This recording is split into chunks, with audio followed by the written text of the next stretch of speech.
Hey juniors, welcome back to another video. Today we are going to cover some geography, alright, and we're going to cover Europe, as you can see by the title of this map. We're going to cover Europe in 1914, or prior to World War I. Hopefully you guys could recognize that this was Europe. It's a pretty obvious shape, especially with this boot-looking thing down here. It's pretty obvious to tell that this is Europe. If you didn't know that, it's okay. We'll work with you.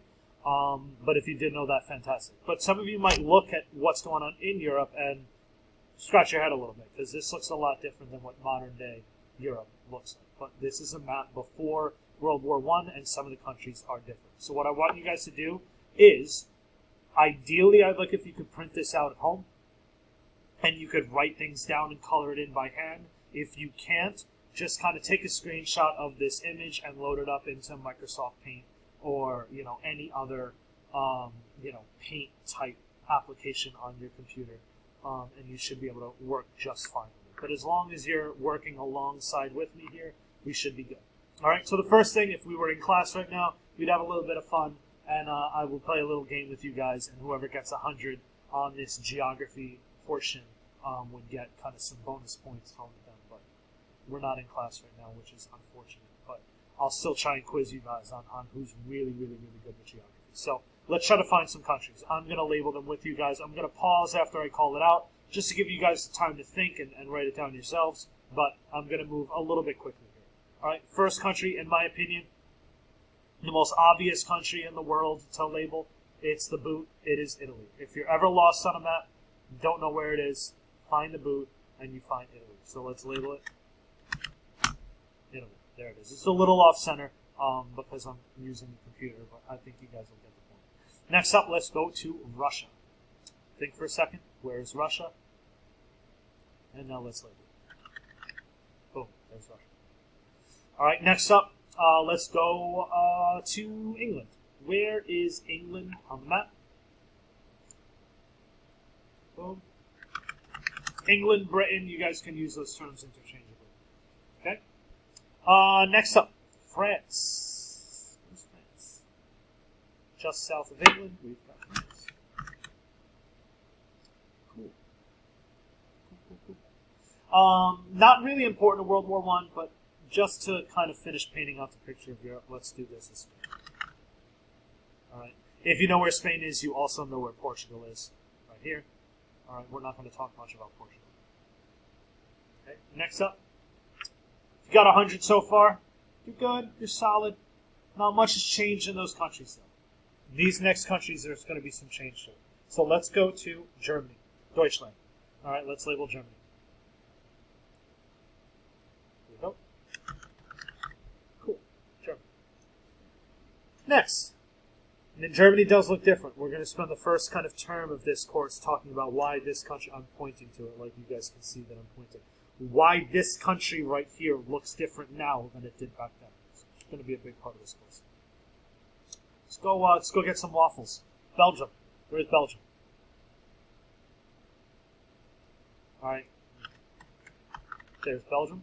Alright, it bleeds over to Germany a little bit, but it's alright. Next, a country that some of you guys might even not know existed, because it's not technically a country, it's more of an empire, but it was a country at the time and it no longer exists.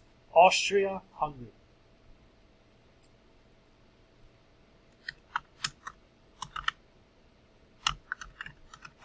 Alright, there is the Empire of Austria-Hungary. Cool. Cool. Alright, let's go to Turkey. Alright, here is Turkey. And I'm going to label this two things. Turkey, Ottoman Empire. Before World War I, well before World War I, it's going to be called the Ottoman Empire. Right before World War I, it's going to kind of change over to Turkey. Cool. Next up, Serbia. Right here. I'm just going to label it S because this is a little bit tight to type. But there is Serbia. I'll spell it out for you down here. All right, that's how you spell Serbia. I'm just going to leave it as S. You guys should get used to writing the whole thing out, though. All right. Next up, let's go to Albania.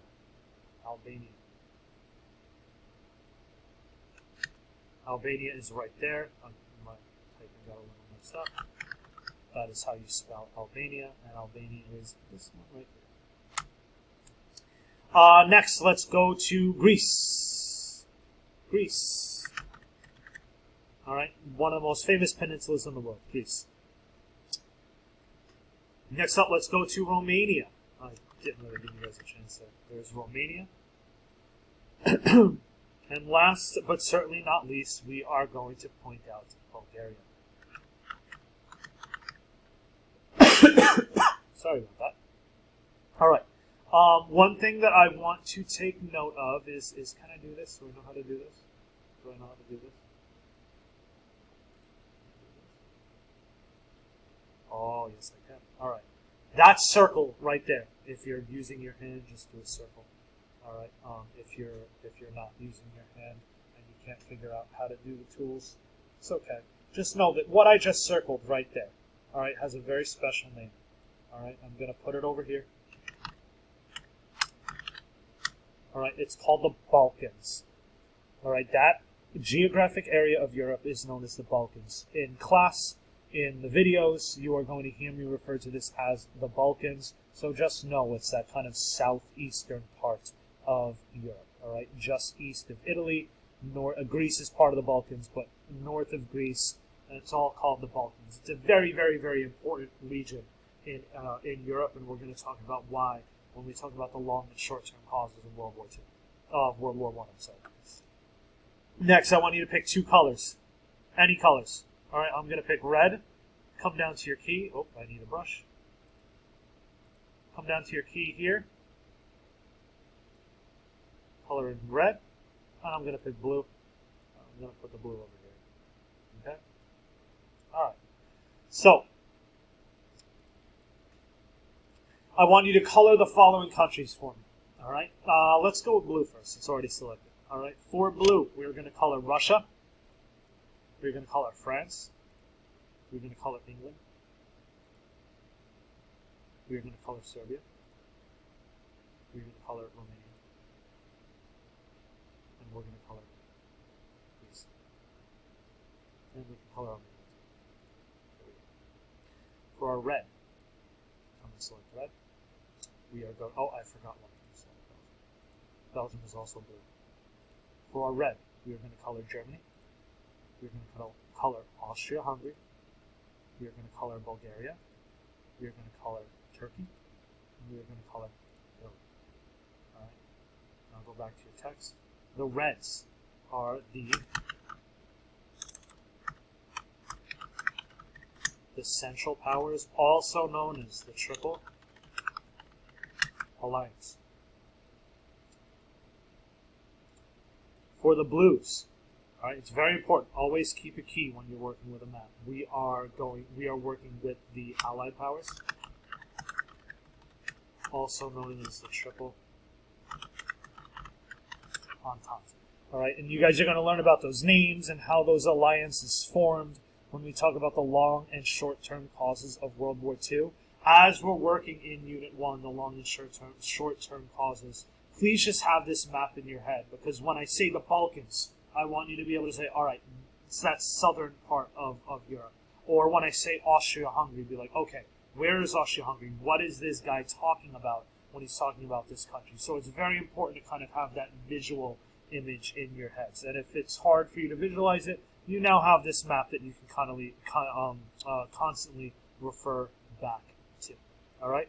So that's a map of Europe in 1914. The next map activity we are going to do is the map after World War I, and we're going to talk a lot this term about why the map in 1914 is a lot different than the map in 1920. All right? Hope that made sense. Hope that was a little bit fun for you guys, and yeah, I will talk to you guys soon.